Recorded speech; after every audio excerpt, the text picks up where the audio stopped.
great. Now I look like I have no eyebrows. I don't understand. Ooh, this master plan will work. Let's just blind the whole audience. Okay, this looks a little bit like the one without the eyebrows, but they came to appearance again. All right. Ooh, J-Lo. And pose. And pose.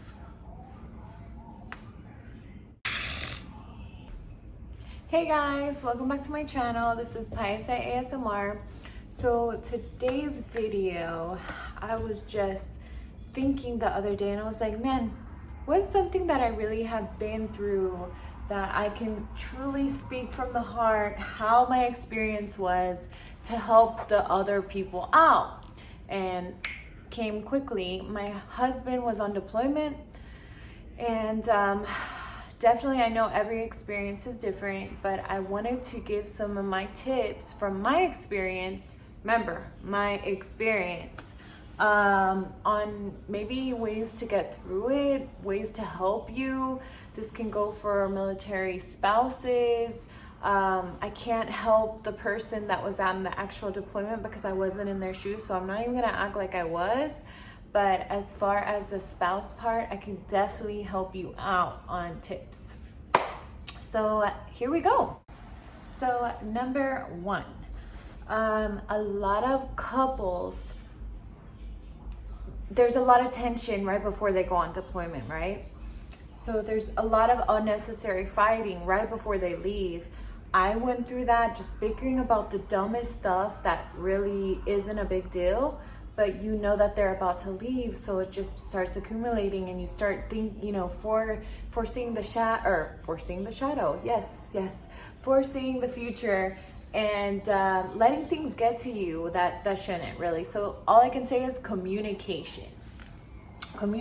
You guys sit down, say, hey, I don't want to be a part of the little curse where you guys argue constantly right before, and that's not the best way to leave, obviously.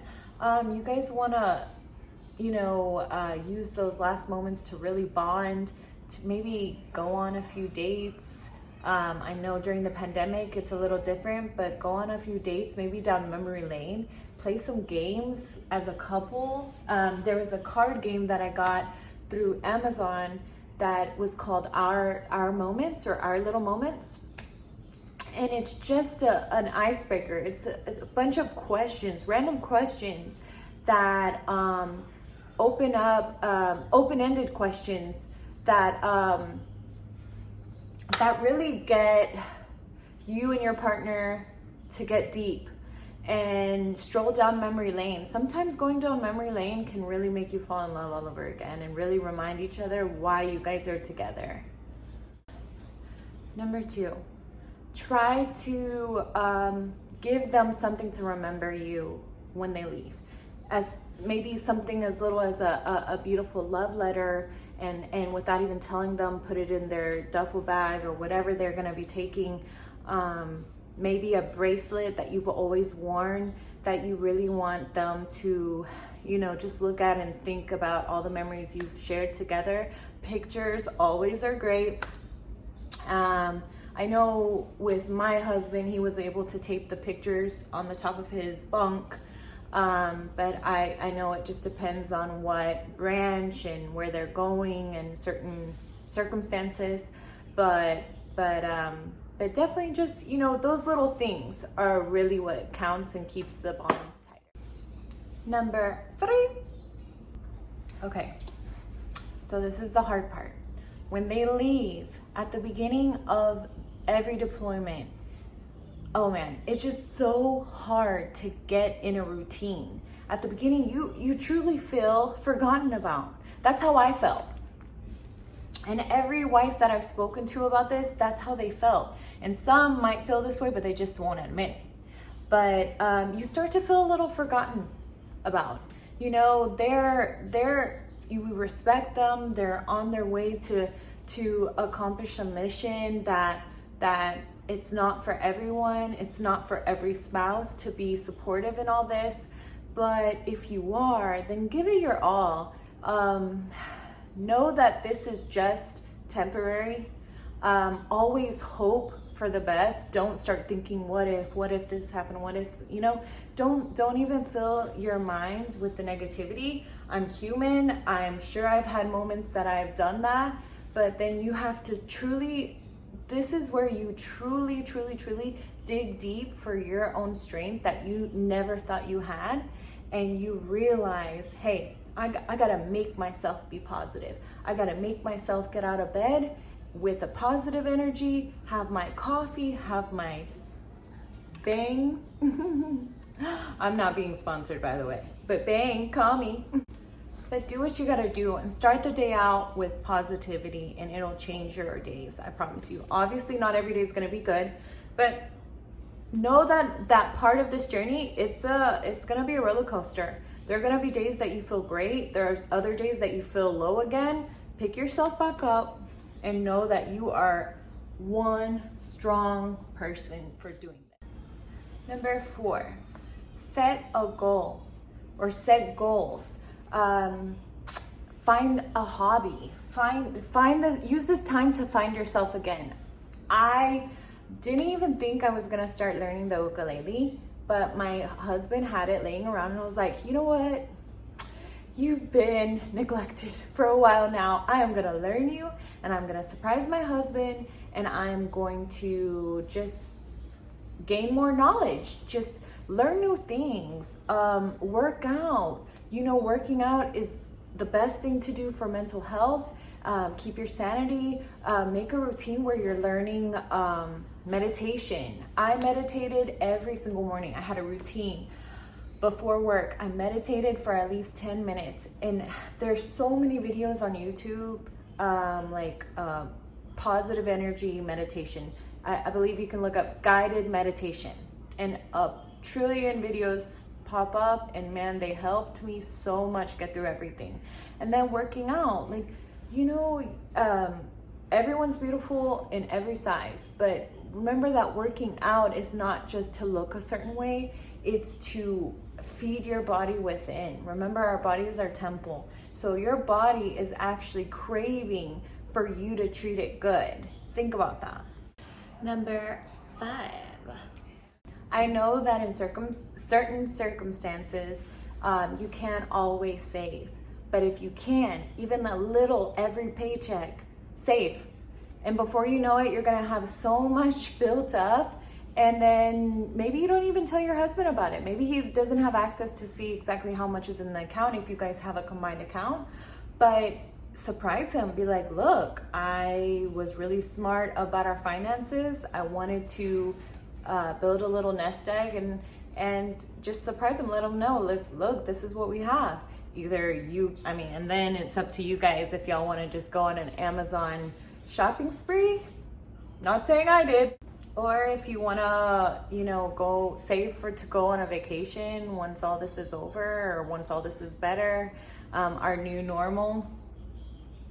But definitely try to, let's just say, start small. Save $20 a paycheck and see where it goes. Number 7, care packages. So at the beginning, I wasn't sure exactly how much effort I wanted to put in these boxes. I knew that I wanted to send my husband stuff. I've always been that way, with little crafts and everything. But I didn't know exactly what I could put in the boxes, like ideas. Pinterest, go to Pinterest, go to YouTube, go to Google all around, look up care packages, ideas. But man, my husband told me that whenever he got home, he said that everything that I sent him, it was the highlight of the deployment. Him just looking forward to what I was gonna send him, and that mostly out of everything that I sent him, besides the candy and all the junk food and stuff like that, he loved looking at our pictures, just new pictures of random things that we were doing. He just wanted, that's a way for him to feel normal. So sending pictures, once again, is a big help. Number 8.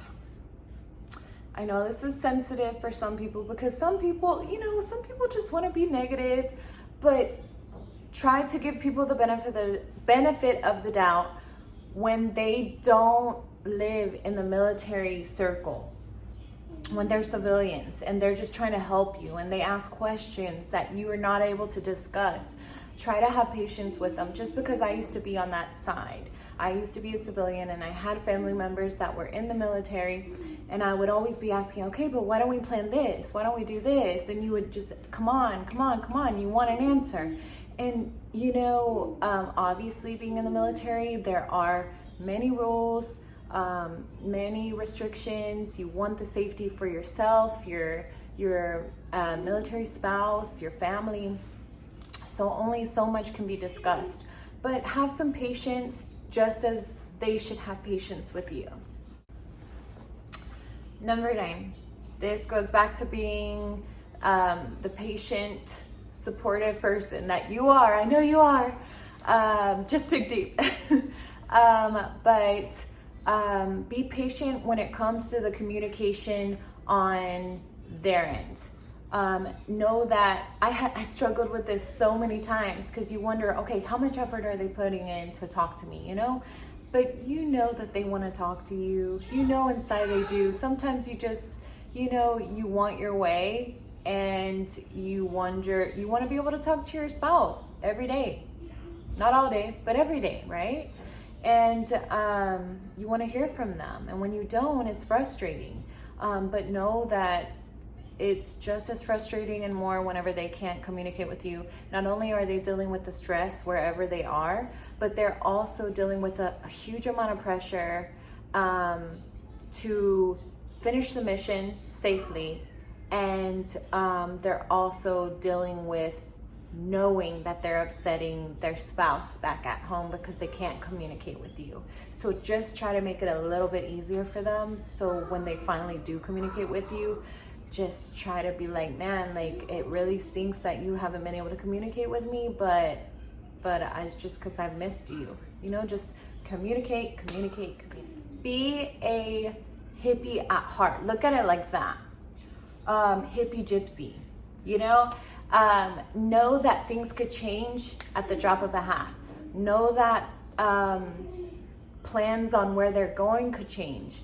Know that extensions happen. My husband got extended 6 times. And the first day, when they tell you about the extension, feel free to order a large pizza, eat it by yourself. Don't even share it with your toddler. No, I'm just kidding. I love you, baby.